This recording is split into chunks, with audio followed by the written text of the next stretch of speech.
Welcome to Vinaj kitchen family vlog. ఈరోజు mushroom curry చేసామండి. ఇది ఫ్రెష్గా న్యాచురల్గా ఉంది. కొంచెం అంటే గ్రీన్ ఒక ప్యాకేజ్లో ఉంటే ఇది చాలా న్యాచురల్ అంట. సో ఇది తీసుకోమన్నారు, వాళ్ళే రికమెండ్ చేశారు. నేను ఫ్రిడ్జ్లో పెట్టిన తర్వాత డీప్ ఫ్రిడ్జ్లో ఐస్ కొంచెం ఇదైపోయింది మష్రూమ్. సో 2 minutes కోసం అది ఉంచాను. పిండిలో ఇది బాగా కడగాలి. గోధుమ పిండి అయితే కొంచెం రఫ్గా ఉంటుంది కాబట్టి అది బాగా వస్తుంది. మైదా పిండి చెప్తారు యూట్యూబ్లో, కానీ మైదా పిండి కాకుండా నేను గోధుమ పిండితో క్లీన్ చేశాను. చాలా బాగా వచ్చాయి అది క్లీన్ చేసిన తర్వాత.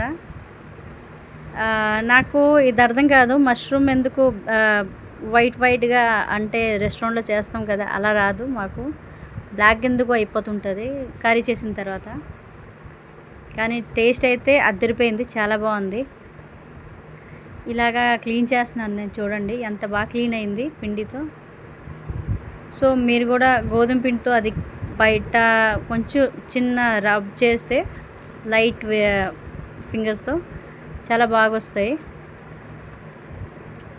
2-3 times కడిగేసి బాగా నేను సైడ్ పెట్టేసి అది చిన్న ఆయిల్లో ఫ్రై చేశాను. Fry means not that much fry, just stir చేశాను. చూడండి ఎంత బాగా నీట్గా వచ్చాయి.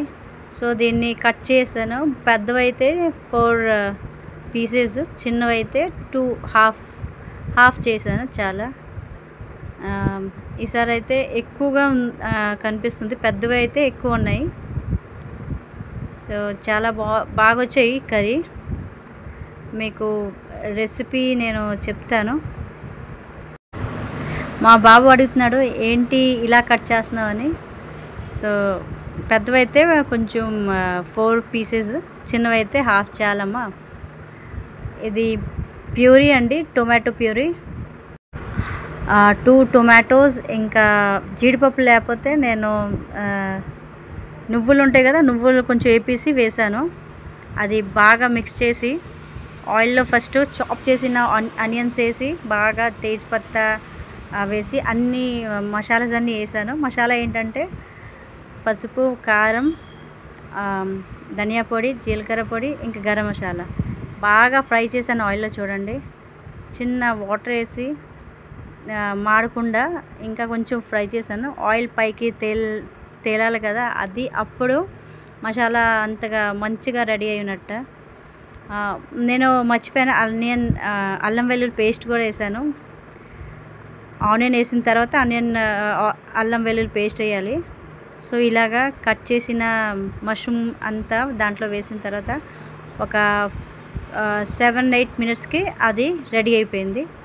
సో టేస్టీ మష్రూమ్తో పాటు నేను ఫస్ట్ రైస్ చేశాను, కానీ వీళ్ళు అంతగా ప్రిఫర్ చేయలేదు. సో నైట్ అయితే చపాతీ ఫ్రైడ్ రైస్ చేశాను. ఫ్రైడ్ రైస్ అయితే చాలా బాగుంది. ఫ్రైడ్ రైస్తో ఈ కాంబినేషన్ చాలా బాగుంది. చూడండి ఎంత బాగా నీట్గా కనిపిస్తుంది.